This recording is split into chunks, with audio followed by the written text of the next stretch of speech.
Hi everyone, Mint Morris here. Welcome to the fourth and final installment of my mini-series on steel guitar jazz. In the last three lessons, we've taken a look at Don Helms, Roy Buchanan, and Buddy Emmons, and now we're going to round it off with Red Volkart.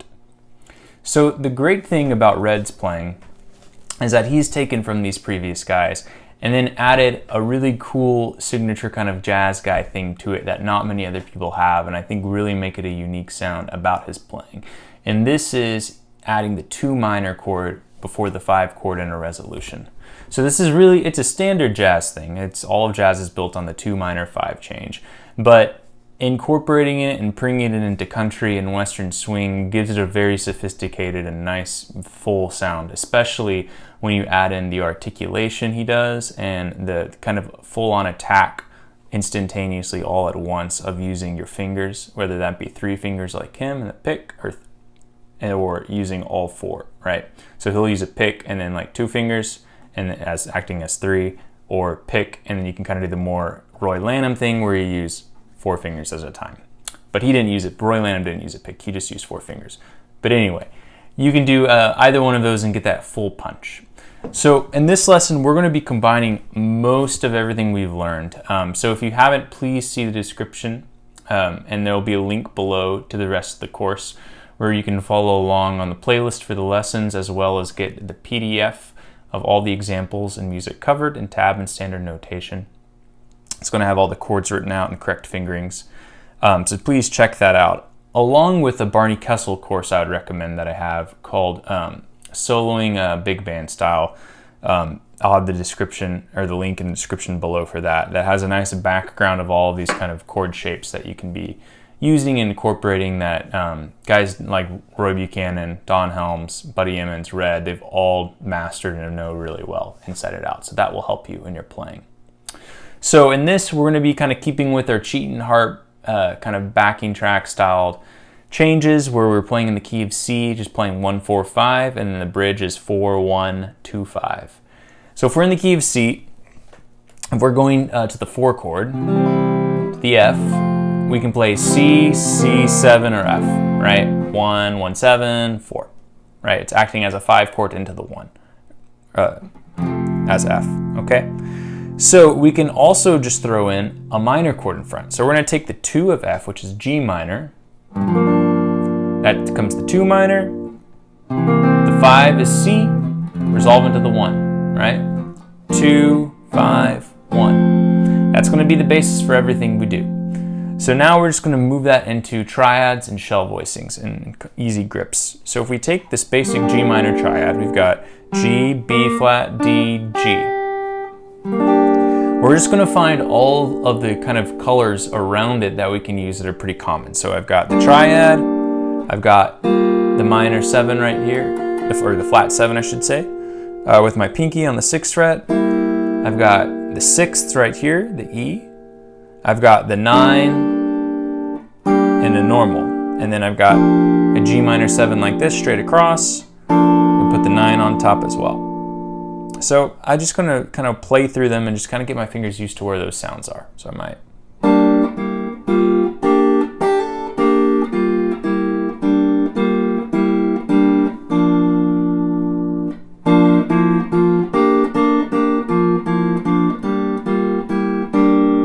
Okay, so pretty simple stuff there, just kind of playing through it.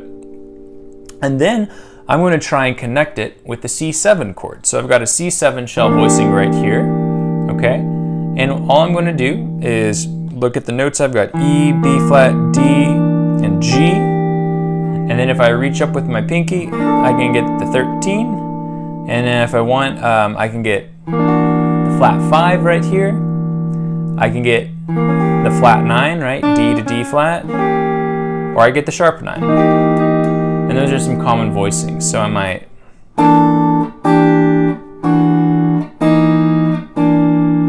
Just playing all those, and I'll go the other way around.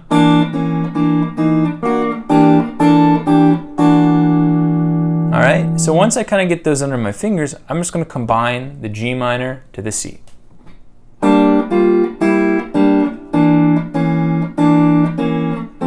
So that was going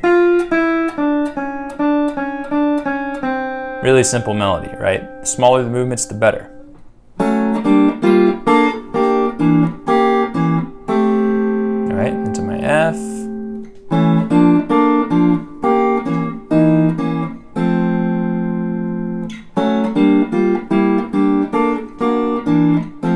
Is that flat?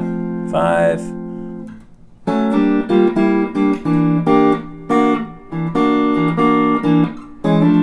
I'm going to kind of add some more rhythm to it.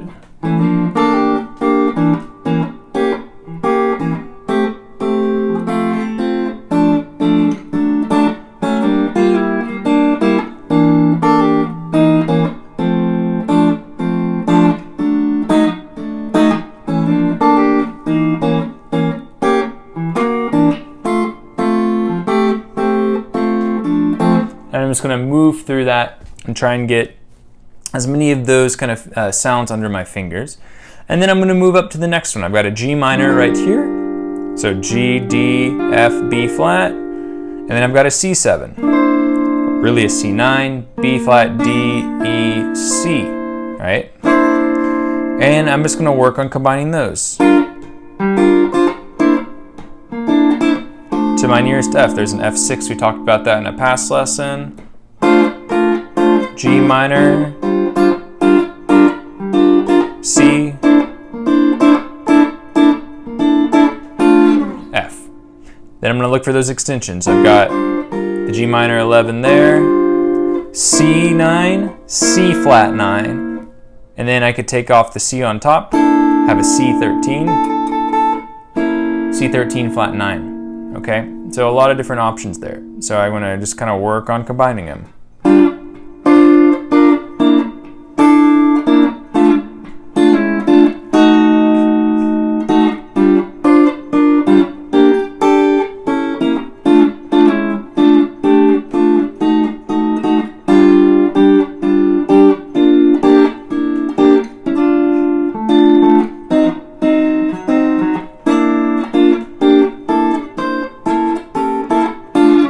And that last one I did is a really common, just playing right up.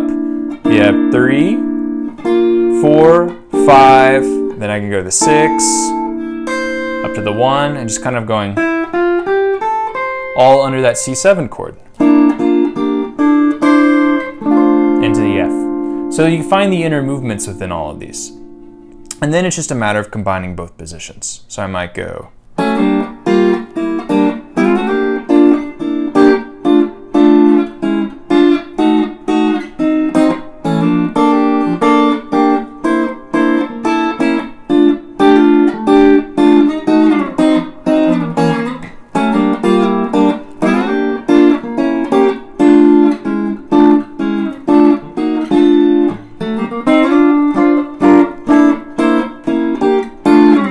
Right? And so I'm just combining them and working freely and trying to get my fingers to come up with different ideas. I'm starting low and I'm moving high. Sometimes I'm starting high and moving low. I might go,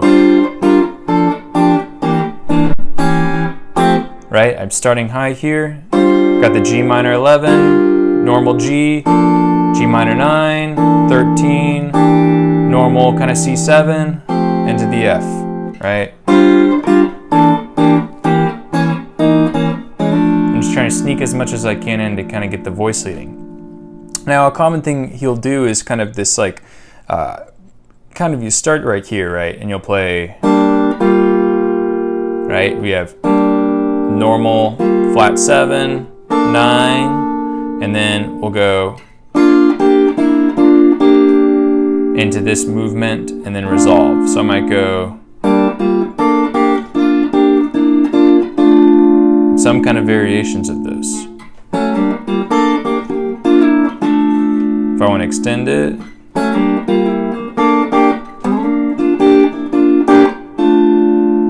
and then I might add a triplet in the beginning. That's another common one.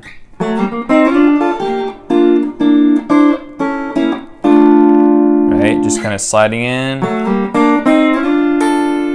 going up to my C13 there, right? Or kind of you can think of that as like a G minor 7 with a 9. So go. There's my 7, and then releasing. So there's all sorts of cool little combinations you can do here. That's another one he'll do, where he'll kind of flat 7, up to the 9. We got the C7, sharp 9, flat 9. Right? Barney Kessel does that a lot too. So it's just a matter of kind of coming up with your own ways of navigating through these up and down and then just putting them into practice. So anytime you have a 5 chord, always just, whatever you're resolving to, think of the 2 of it and throw it in front. So with that, I'm going to play you one more time through this kind of progression, combining all the things we've learned in the last few weeks.